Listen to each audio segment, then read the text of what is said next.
एनं वेत्ति हन्तारं यश्चैनं मन्यते हतम् उभौ तौ न विजानीतो न्यायं हन्ति न हन्यते। फटाफट दो भक्त इसका शब्दार्थ पढ़िए। यह जो एनम इसको बेति जानता है हंतारम मरने वाला यह जो च भी एनम इसे मन्यते मानता है हतम मरा हुआ उभौ दोनों तौ वे न कभी नहीं विजानीता जानते हैं न कभी नहीं अयम यह हन्ति मारता है न नहीं हन्यते। मारा जाता है। हरि बोल, हरे कृष्णा। तो इस श्लोक में क्या कहा गया है कि इसका अनुवाद पढ़ रहा हूँ मैं कि जो इस जीवात्मा को मारने वाला समझता है तथा जो इससे मरा हुआ समझता है वे दोनों ही अज्ञानी हैं, क्योंकि आत्मा न तो मारता है और न मारा जाता है। सबको समझ में आया? आया?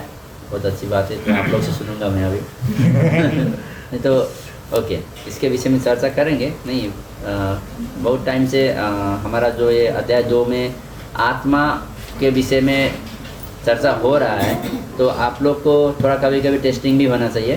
तो मैं थोड़ा सा आप लोग से भी आज सुनूंगा डेफिनेटली इसके विषय में। उसके पहले हम इसका तात्पर्य को समझते हैं। ठीक है?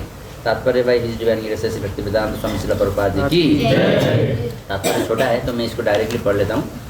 जब देहधारी जीव को किसी घातक हथियार से आघात पहुंचाया जाता है तो यह समझ लेना चाहिए कि शरीर के भीतर का जीवात्मा मरा नहीं। आत्मा इतना सूक्ष्म है कि इसे किसी तरह के भौतिक हथियार से मार पाना असंभव है, जैसा कि अगले श्लोक में स्पष्ट हो जाएगा। न ही जीवात्मा अपने आध्यात्मिक स्वरूप के कारण बद्ध है जिसे मारा जाता है या जिसे मरा हुआ समझा जाता है। वह केवल शरीर होता है, किंतु इसका तात्पर्य शरीर के वध को प्रोत्साहित करना नहीं है। तो ये मैं यहाँ पे रुक के पूछता हूँ कि इतना में थोड़ा सा ये अनुवाद और श्लोका में आपको क्या समझ में आया? कोई भी भक्त बोलिए। जब आप लोग कुछ बोलेंगे तो ये हमारा दिमाग में बैठता है, सही है? जब रिपीट होता है, जब कुनै पनि हतियारले हामीले शरीरलाई हानिन्छ भने हजुर त्यो शरीरलाई आघात हुन्छ, चोट पर्छ, पीडा हुन्छ, अनि त्यो मर्छ।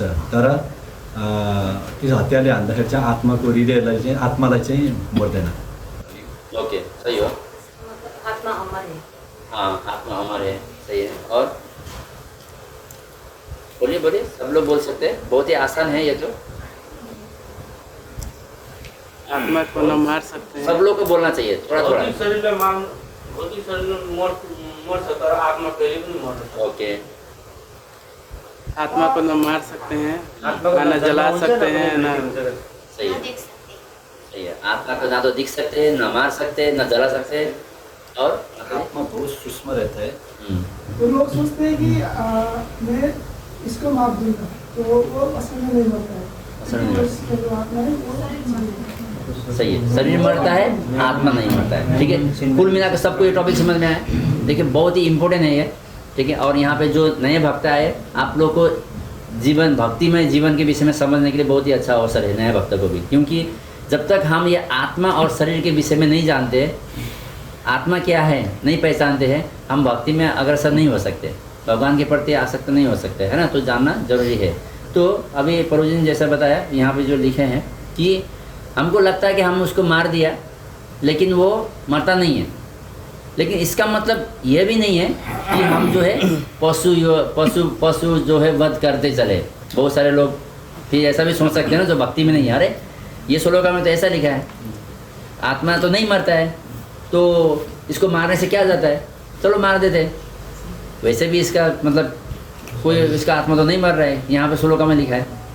तो जो अकेला पढ़ता है या कभी पहली बार भगवद गीता उसने खोल लिया, कोई बहुत संसारिक व्यक्ति, तो इस प्रकार समझ भी सकता है। तो आगे भी इसलिए क्या लिखे श्रील प्रभुपाद जी ने कि जिसे मारा जाता है या जिसे मरा हुआ समझ जाता है वह केवल शरीर होता है, किंतु इसका तात्पर्य शरीर के वध को प्रोत्साहित करना नहीं है।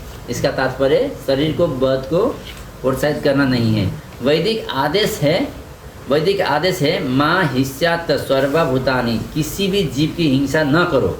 हमारा धर्म क्या कहता है, वैदिक शास्त्र क्या कहता है कि किसी भी जीव का जो है हिंसा मत करो ना, नहीं कर सकते हम लोग। हिंसा करना मना है।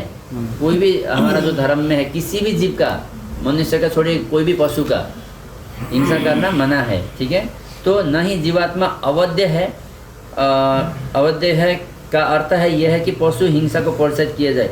किसी भी जीव के शरीर की अनधिकार हत्या करना निंदा है और राज्य तथा भगवत विधान के द्वारा दंडनीय है। देखिए, किसी भी जीव के शरीर को अनधिकार हत्या करना निंदा है। कोई भी जीवात्मा है ना, संसार में जितना भी जीव है, पशु पंक्षी है, इंसान है, उसको अपना जीवन जीने का अधिकार है। और उसका जो है अनधिकार, अगर कोई उसका वध करता है, यानी कि अनधिकारी, जो अधिकारी नहीं है वो भी अगर उससे वध करता है तो उसको निंदनीय है और उसको सज़ा मिलेगा। वो पाप कर्म है, डायरेक्ट पाप कर्म है, ठीक है। तो संसार में जो किसी का वध करता है या वो वध करने में सहयोग देता है या वध करने के बाद जो है उसमें कुछ भी कारण से जो है वो उसमें आसक्त रहता है, तो वो पाप है, निंदनीय है और वो अनधिकारी है, ठीक है, अनधिकार है। तो भगवत विधान के द्वारा दंडनीय भी है। ऐसा व्यक्ति दंडनीय है,